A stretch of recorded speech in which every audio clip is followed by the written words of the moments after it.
Well, hello everyone, and welcome to the Four Persons on this Friday, September 12th, 2025. Richard Pettis should be joining me here in a minute. Just kind of reflecting on everything that's been going on, and as bad as things were before, in these last few weeks, they've just gotten to a whole new degree of sanity. And part of the mission of these pilgrimages that I'm going on is to try to make some sense out of this in terms of my faith and build some spiritual cohesion in terms of what this means in the broader sense of being a person of faith. And of course, one of the very first connections that I attempted to make was on August 30th, uh, when I was in Florida. I was in Fort Lauderdale, Florida, and I'm standing upon the grave of Gina Montalto, who 7.5 years ago, along with 16 others, was brutally murdered. And it was only by sheer good fortune, the God's providence, that the death toll wasn't even higher. There were 17 more um, wounded, and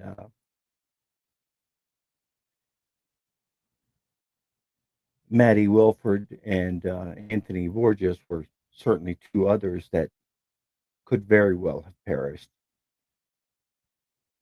Just trying to compartmentalize this and make sense out of this. Here's a young girl who is living the Catholic faith, living according to the way that her parents had brought her up, living the kind of life that you would any parent would hope from their kid. And she was savagely and senselessly murdered in cold blood. It's in the vacuum of that I come home, and while I'm preparing for this larger trip, which is now going to be in a little over a week, it's just been incident after incident after incident.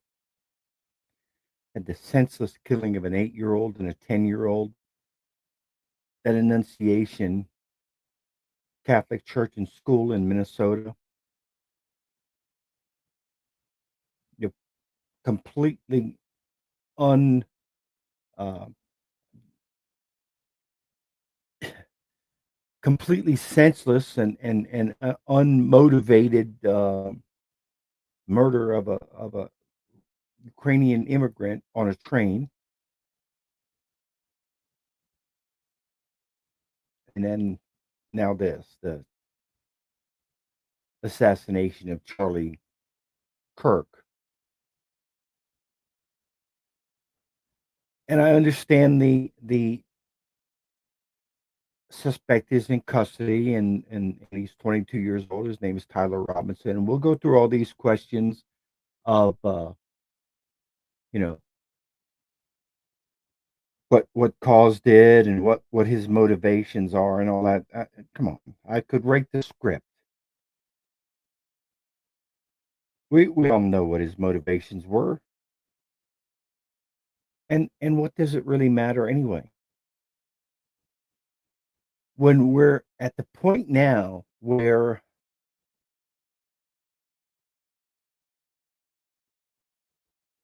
because we disagree with somebody's political views or the way they look, or because we have some grudge against somebody else,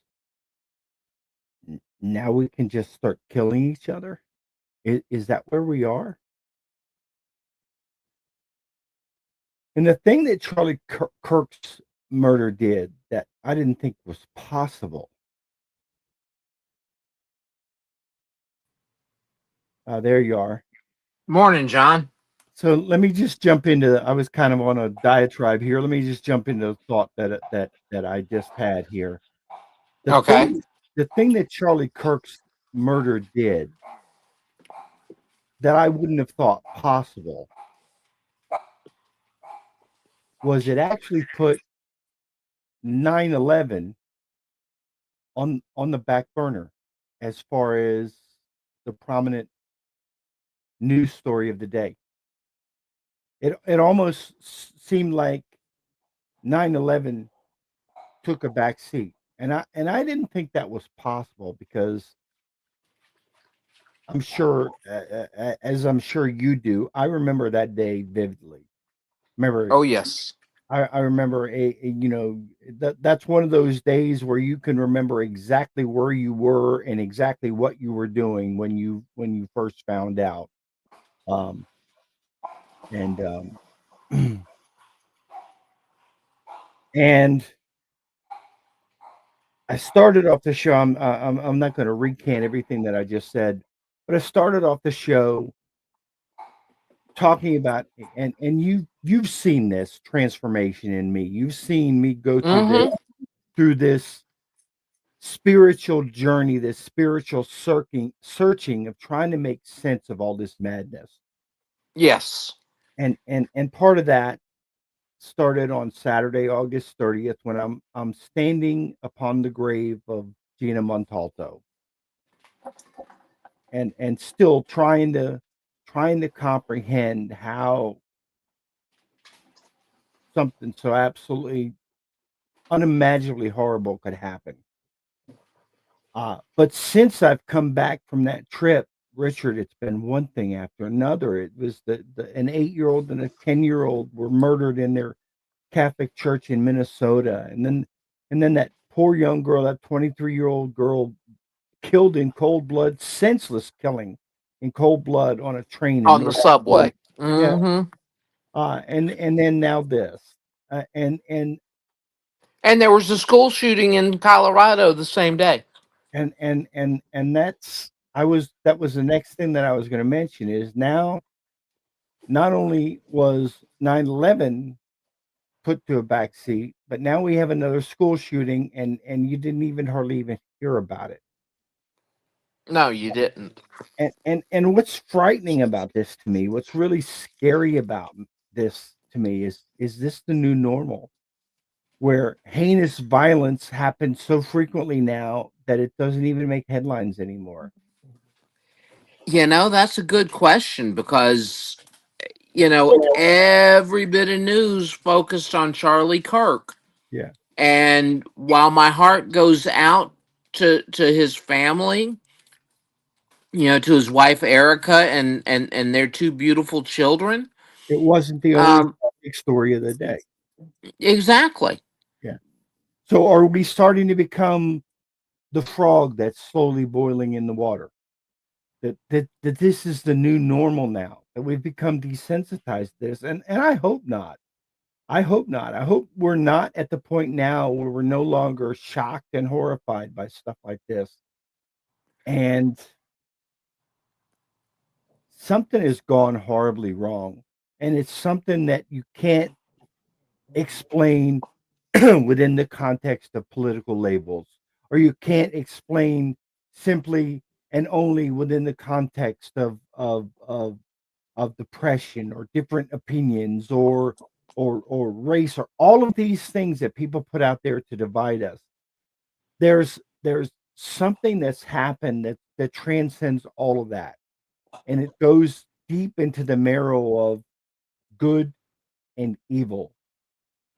All right. And you posted something. I noticed that you posted something on Facebook about anybody caught celebrating the murder of Charlie Cook will be blocked.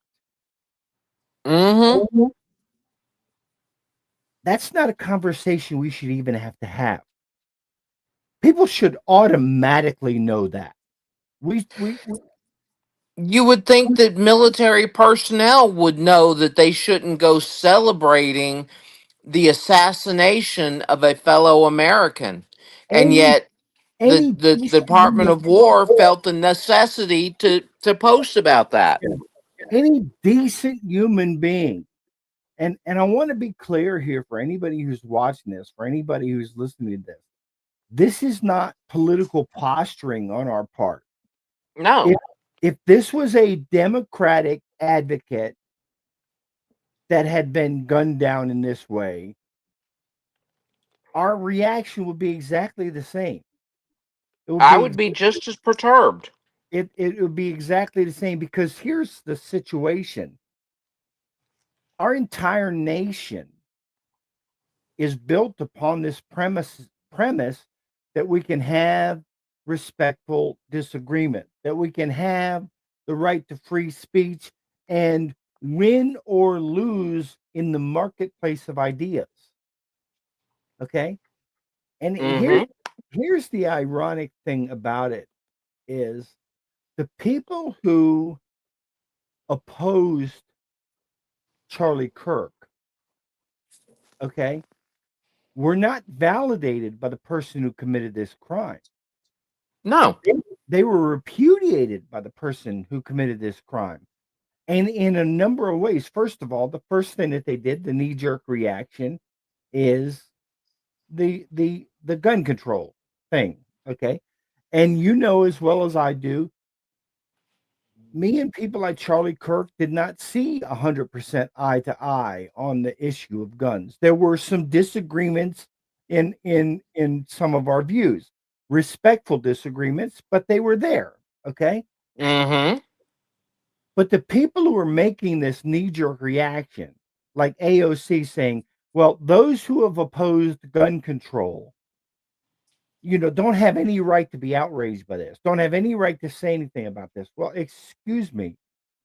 This person was murdered by a bolt action 30-06, a gun that nobody is advocating the banning of. Nobody. Exactly. Okay. So they just killed their own argument. All right. Now, if he had been killed by 150 shots from an AR-15, it would at least validate their argument, whether or not you actually get to the point of agreeing with their argument. I'm just saying it would at least point in the direction of adding sustenance to their argument. This goes in the complete opposite direction. This goes in the favor of the people who are saying it's not the gun, it's the perpetrator. Okay. Because Exactly. in this case it was. This case it was the perpetrator, and he killed Charlie Kirk with a single shot. Now, A single shot. I, I don't understand this. I mean, he was at an altitude.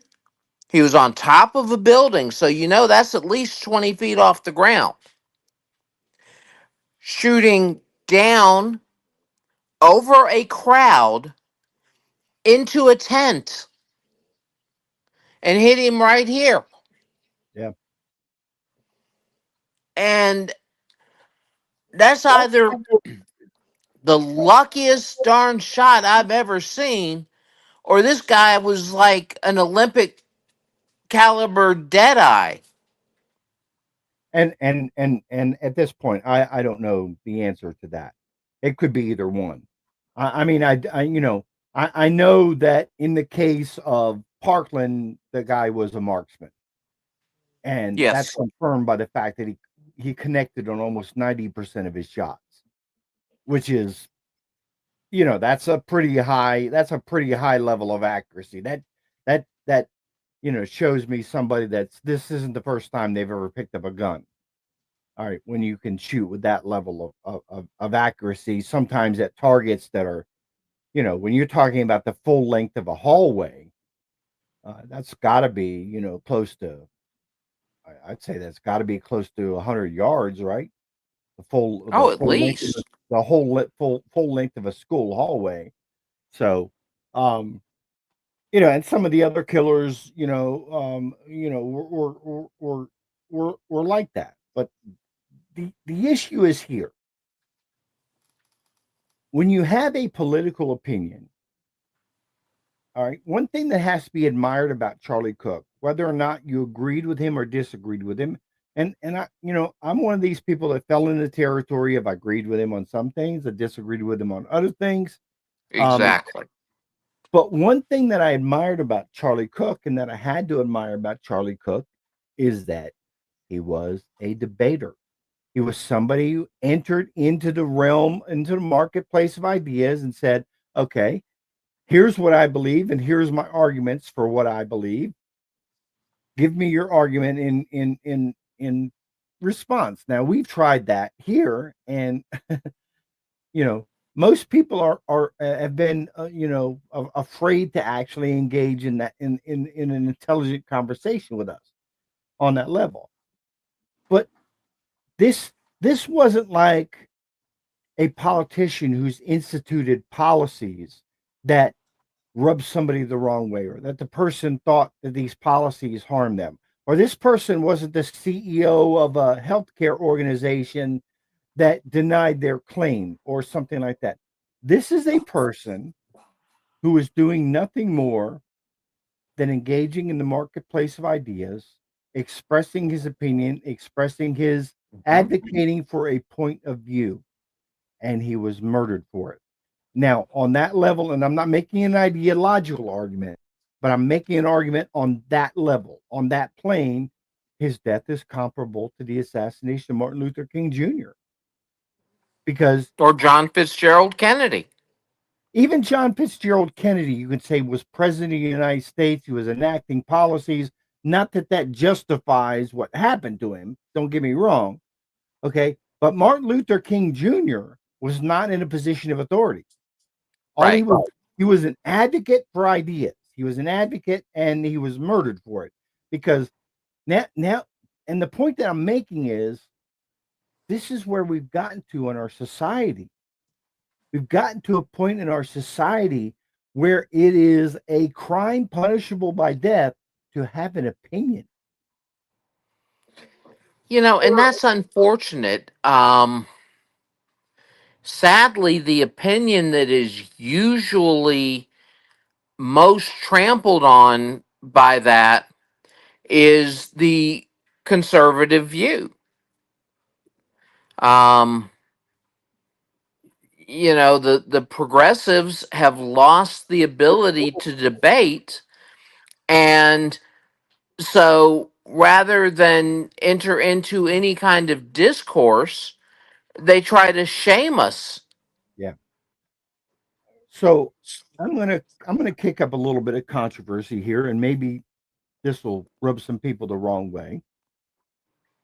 It's not my intention to rub people the wrong way, but if it does, then I'm willing to let the dust fall where it may. But I'm going to give an explanation for the phenomenon that you just described, because what you're saying is absolutely true. Now I'm going to say why. Here's why. Because these progressives in their school system, whether it be on the elementary school level, the high school level, or the college level, are indoctrinated, not taught. Let me repeat that. They're indoctrinated, not taught. Okay. All right. Hmm. Now, here's the difference. If I'm teaching you, if I'm a teacher and you're a student, I say, okay, here are the facts. Here's the history. Okay. I want you to examine this, read this, and come back to me with your take. What lessons do you learn from this? In other Yep. words, what I'm trying to do is I'm trying to teach you how to think. I'm trying to teach you critical thinking skills. That is completely absent in the public school system today. Yeah, Completely. that's not what they teach. They teach you what to think, not how to think. Hmm. Memorize fact. These are the villains. These are the victims. These are the crimes committed by the You know, these are the people that are guilty for all of the things that have happened to you in your life. You deserve to be happy. And if you're not happy, it's this person's fault and this person's fault and this person's fault. Okay. So they do two things. Number one, they fill these people with rage and unrealistic expectations about what life owes them. All right. And then the second thing that they do is they teach people canned arguments, canned pre-programmed arguments. Okay. And we've seen this, Richard, 100 times. We've seen this. Okay. When you puncture a hole in their canned argument, you say, okay, well, your argument is, I believe your argument is false because X. Okay. What happens to them? Deer in the headlights. Mm-hmm.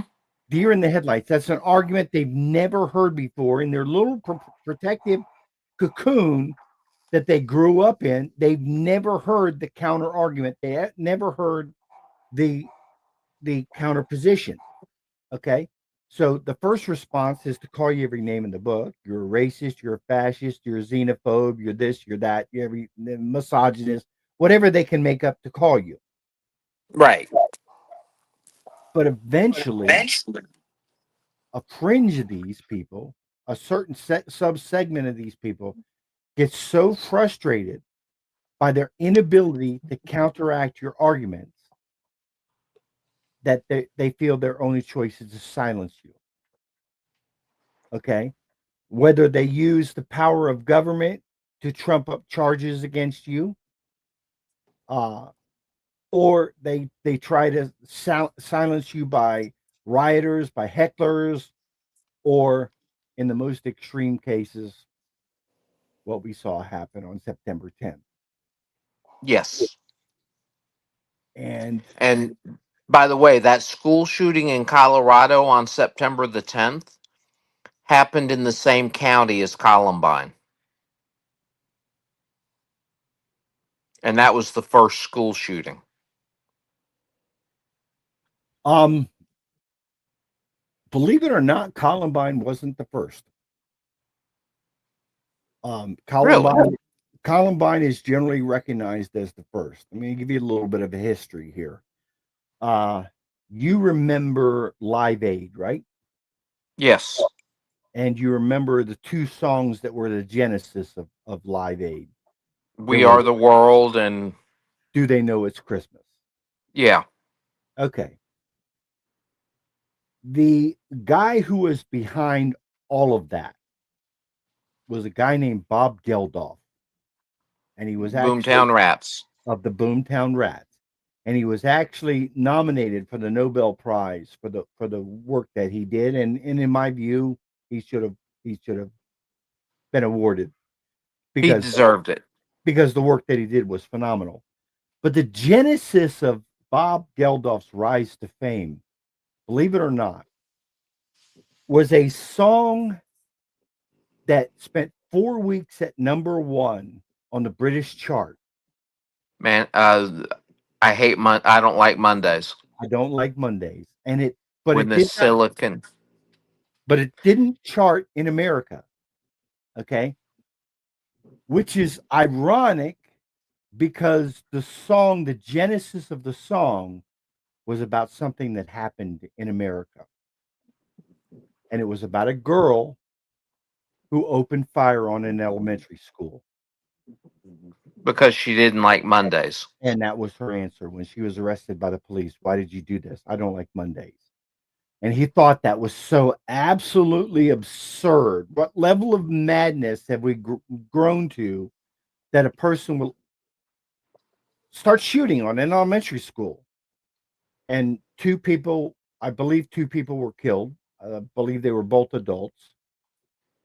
But that was the genesis of it. And what happened was the unintended consequence is the deranged shooter, was overjoyed by the publicity that Bob Geldof gave her in writing this song. And that filled him with so much guilt and so much remorse for years that he unintentionally gave this person this publicity, and that was the driving force between him wanting to do something to make the world a better place rather than a worse place.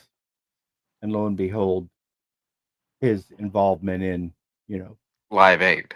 Live Aid, Do They Know It's Christmas? We Are the World, all that. And that was actually the first school shooting. We Are the World is actually USA for Africa. Yeah. Yeah, I'm just saying that he was behind the scenes as the genesis that got that project going. Right. Yeah, that's all I'm saying. It was all under the umbrella of all the work that he was doing. Right. Now, Columbine, the time that Columbine happened was a different time, okay? Because we're talking about 1979 versus I believe Columbine was 1999, right? April 20th, 1999, right? Yeah, that sounds right. Yeah. Well, that's when we're starting to explode into the information age. Starting to explode into the internet, the World Wide Web, and what happened with the dissemination of information, the rapid dissemination of information started then. And it's, just ballooned and increased since then. And that's why the word of the Columbine shooting and the fact that it was so much more horrific. It was 13 victims, including a lot of, a number of students. Yes. But I actually almost had an opportunity to have a podcast with Daryl Scott, the father of Rachel Joy Scott, the first victim of Columbine. Mm-hmm. And the guy that was putting me in the connection, I ended up going to a new job, and he ended up going to a new job, and all that stuff, and it all fell through. But, she was a martyr too. She was murdered for her faith. Yes. And more and more and more, that's where we are. We read in the Bible when we were growing up about possibly having to die for our faith. And I've got to get going here, but I'm just going to close with this thought. That was kind of a theoretical, kind of a remote kind of a thought when we were kids, when we were reading the Bible. Mm-hmm. It's not so remote. It's not so theoretical anymore. No, it's not. Because it becomes more likely every day. Richard, today you and I are Charlie Cook. Yes. You and I are Charlie Kirk today, because I'm not about to back down from what I believe. I'm not about to back down from professing my faith. Okay. And I have to face each day with the reality of knowing that I may say something in the vicinity of the wrong person, and that person may decide to take justice in their own hands and put a bullet in my head, or worse. We are in the days now where it's no longer a far-fetched possibility. Which is really sad. It is. And so I do have to get going. I'm on a time limit here, but I do want to say one thing, and that is that our good friend Enoch, I follow him on Twitter.